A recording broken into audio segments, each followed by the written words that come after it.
دخلنا على السنة الجديدة كده، كل عام وانتم بخير. هنعمل مع بعضينا كده حاجة يعني حلوة كده، خفيفة وسهلة.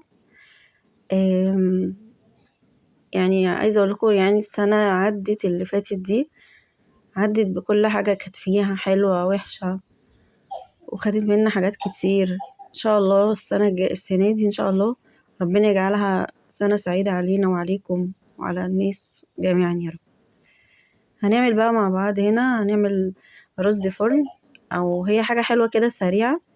معانا لتر ونص من اللبن، ومعانا نص لتر من المية. أنا حطيت اللبن على المية. معانا هنا نص كوباية من السكر البودر، ربع كوباية من الكريم شانتيه. وحطيت هنا بقى معلقة من الفانيليا السايلة. ممكن تحطي كيسين من اللي هما الفانيليا اللي هي الحب دي، كيسين فانيليا عادي، أو معلقة اللي هي الكبيرة فانيليا سايلة.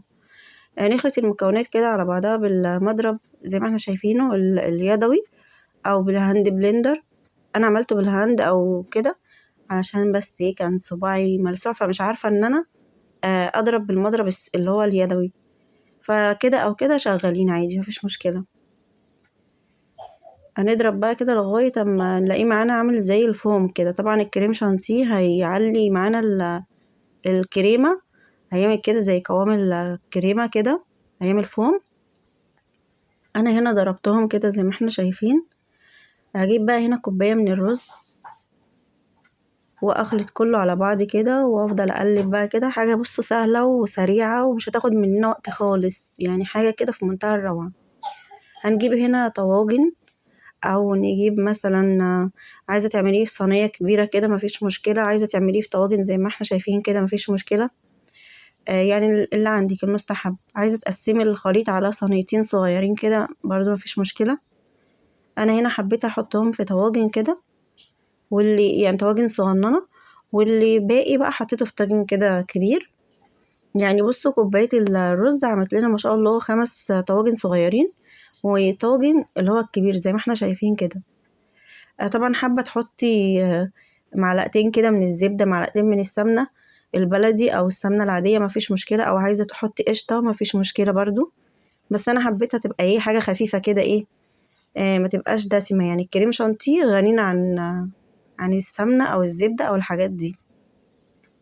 انا حطيتهم هنا في الصواني، واحطهم بقى ايه في الفرن. مسخنينه مسبقا قبل كده. شايفين كده انا حطيته هنا في الفرن على الصاج على طول، يعني من النار للصاج على طول كده. بعد ما خد بصوا ابتدى ياخد لون معانا. بصوا يعني عايزه اقول لكم حلو قوي وطعمه جميل وخفيف كده، وحاجه كده يعني روعه. بعد ما خد كده يعني سبته شويه في الصواني. انا حبيت اخرجهم من الصواني واحطهم ايه، حطيت حبة على الشبكة، وحطيت الطاجن الكبير ده لسه تحت، يعني عشان هو كبير بقى فايه بياخد سوا شوية.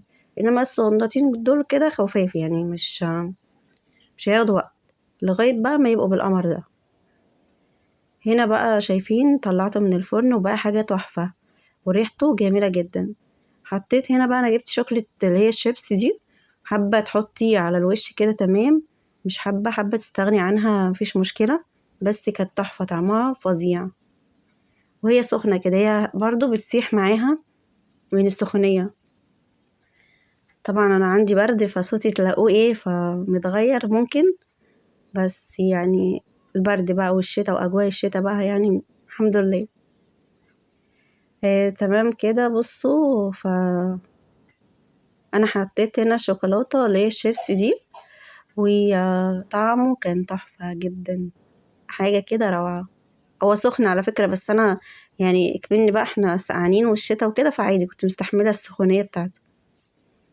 شايفين بقى ده الطاجن الكبير، شايفين الحلاوة، والله تحفة جدا وخفيف قوي، وحاجة كده روعة روعة. مش محتاج ولا سمنة ولا زبدة ولا الحاجات دي خالص. يعني الكريم شانتيه كان ظابط الأداء، يعني بصوا زي ما الكتاب قال كده بالظبط، حلو قوي. تعالوا بقى ندوق كده مع بعض. يعني هو أنا اللي هدوق، بس صدقوني جربوه يعني هتشوفوا فعلا ان هو كان تحفة. سخن بس كان فظيع، والله كان حلو قوي. وكمان لما يبرد كده نحطه في التلاجة هيبقى حاجة تحفة وهمي يعني. جربوه. وطبعا كل سنة وانتم طيبين، وربنا يجعله عام خير علينا وعليكم. و... ولو عجبتكم بقى الوصفة بتاعتي اشتركوا في القناة واشوفكم في وصفة جديدة. السلام عليكم.